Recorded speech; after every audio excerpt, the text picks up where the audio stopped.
Commission వీళ్ళు తెలుగు మంత్రులు వీళ్ళు చెప్తే విద్యార్థులు కూడా అర్థం చేసుకుంటారనే ఉద్దేశంతో వాళ్ళకు లంచాలు ఇచ్చి చెప్పడం చాలా బాధాకరమైన విషయం. ఇంకోటి చూస్తూ ఉన్నాం, రాబోయే బడ్జెట్ సెషన్లో విద్యార్థులకి 15% బడ్జెట్ కేటాయించనిచో అఖిల్ భారతీయ విద్యార్థి పరిషత్కి కొత్త ఏం కాదు, అసెంబ్లీ ఏం దూరం కాదు. హైదరాబాద్ మహానగరంలోనే అసెంబ్లీ కావచ్చు, సెక్రటరేట్ కావచ్చు, నీ సీఎం ఆఫీస్ కావచ్చు, ప్రతిదీ విద్యార్థులకు మా నిజాం కళాశాల విద్యార్థులకు అయితే 4 అడుగులు వేసి వస్తుంది. అది మర్చిపోకు బిడ్డ, ఒకటే గుర్తుంచుకో, అఖిల్ భారతీయ విద్యార్థి పరిషత్ ఒకటే డిమాండ్ చేస్తుంది, స్కాలర్షిప్ 8,500 కోట్లు విడుదల చేయాలి. వెంటనే విద్యా కమిషన్ మతిస్థితం లేని చైర్మన్ని సస్పెండ్ చేయాలి. ఇంకొకటి, రాబోయే అసెంబ్లీ సెషన్లో బడ్జెట్కి సంబంధించిన విద్యకు 15% కేటాయించాలి. లేనిచో 10,000 మందితో నీ అసెంబ్లీ ముట్టడిస్తాం, సెక్రటరీ ముట్టడిస్తాం, నీ సీఎం ఆఫీస్ ముట్టడించి మరి నిన్ను గద్దె దించుతాం. అది నీకు తెలుసు. అఖిల్ భారతీయ విద్యార్థి పరిషత్లోనే ఒకప్పుడు ఏవి కళాశాలలో పనిచేసి పోయినావు బిడ్డ, గుర్తుంచుకో. అఖిల్ భారతీయ విద్యార్థి పరిషత్ అనుకుంటే ఏం చేస్తుందో నీకు తెలుసు. కావాలంటే నీ సోదరుడిని కేసీఆర్ని అడుగు, కథనం వేరే అనే కథనం పెట్టి ఆయన కథనం ఎట్లా దొక్కినామో ఆయనకు కూడా తెలుసు. మర్చిపోకు. అఖిల్ భారతీయ విద్యార్థి పరిషత్ ఇప్పుడైనా నీకు ఒక కృతజ్ఞతతో నీకు డిమాండ్ చేస్తుంది ఏంటంటే, ఇప్పుడైనా మతిస్థితం తెచ్చుకొని విడుదల చెయ్యు. లేదంటే అఖిల్ భారతీయ విద్యార్థి పరిషత్ రానున్న రోజుల్లో పెద్ద కార్యక్రమాలు తీసుకుంటుంది. ఎటువంటి అక్రమ కేసులకు భయపడదు, జైళ్లకు భయపడదు, రిమాండ్లకు భయపడదు.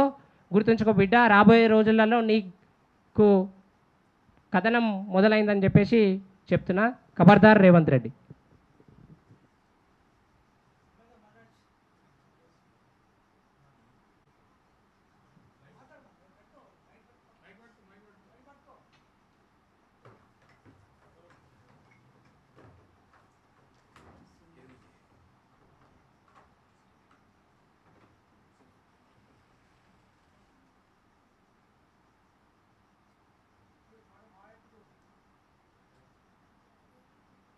విద్యార్థి పరిషత్ బషీర్బాగ్ నగర శాఖ ఆధ్వర్యంలో ఫీజు రియంబర్స్మెంట్లు మరియు స్కాలర్షిప్లను విడుదల చేయాలని చెప్పేసి ప్రెస్ మీట్ నిర్వహించడం జరుగుతుంది.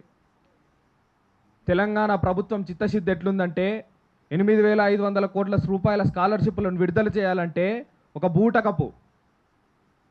బూటకపు విద్యా కమిషన్ని ఏర్పాటు చేసి, విద్యా commission chairman Akunuri Murali urban naxalite ఎవరైతే ఉన్నారో ఆయన విద్యార్థులకు వచ్చేటువంటి 8,500 కోట్ల రూపాయల స్కాలర్షిప్లను మర్చిపోయి మరి ఫీజు రియంబర్స్మెంట్లని ఎత్తివేయాలని అనడం చాలా సిగ్గుచేటు. ఎన్ఈపికి వ్యతిరేకంగా, దేశమంతా ఆహ్వానిస్తున్నటువంటి ఎన్ఈపికి వ్యతిరేకంగా ఒక చెత్త బుట్టలో పాడేయాల్సినటువంటి ఒక కొత్త విద్యా విధానాన్ని ప్రవేశపెట్టి తీసుకొచ్చి, అసలు అవసరం లేనటువంటి విద్యా విధానాన్ని తీసుకొచ్చి అర్బన్ నక్సలైట్ సంబంధించినటువంటి వాటిని విద్యార్థులపైన రుద్దే ప్రయత్నం ఈ ఆకునూరి మురళి చేస్తున్నాడు. ఇటువంటి చర్యలను ఏబీవీపీ ఖండిస్తుంది. రాబో కాలంలో ఇటువంటి చర్యలు చేస్తే విద్యా కమిషన్ ఆఫీస్ను ముట్టడిస్తాం.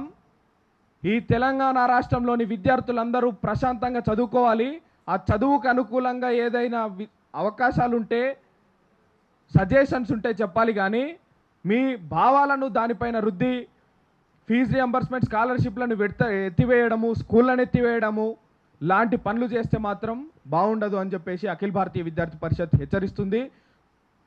విద్యాశాఖకు 15% నిధులు కేటాయించాలని సజెస్ట్ చేసి రేవంత్ రెడ్డితో ఒప్పించి రాబో కాలంలో చేయాలని చెప్పేసి ఆకునూరి మురళిని కూడా హెచ్చరిస్తూ ముగిస్తుంది. విక్రమాదిత్య, ఏబీవీపీ గోల్కొండ జిల్లా కన్వీనర్.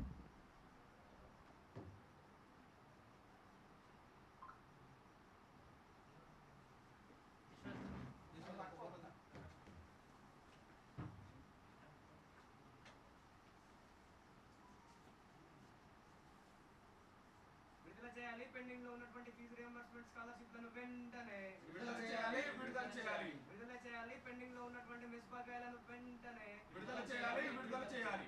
కేటాయించాలి. విద్యాశాఖకు కనీసం 15% నిధులను వెంటనే కేటాయించాలి. రాబోయే అసెంబ్లీ సెషన్లో 15% విద్యాశాఖకు వెంటనే కేటాయించాలి కేటాయించాలి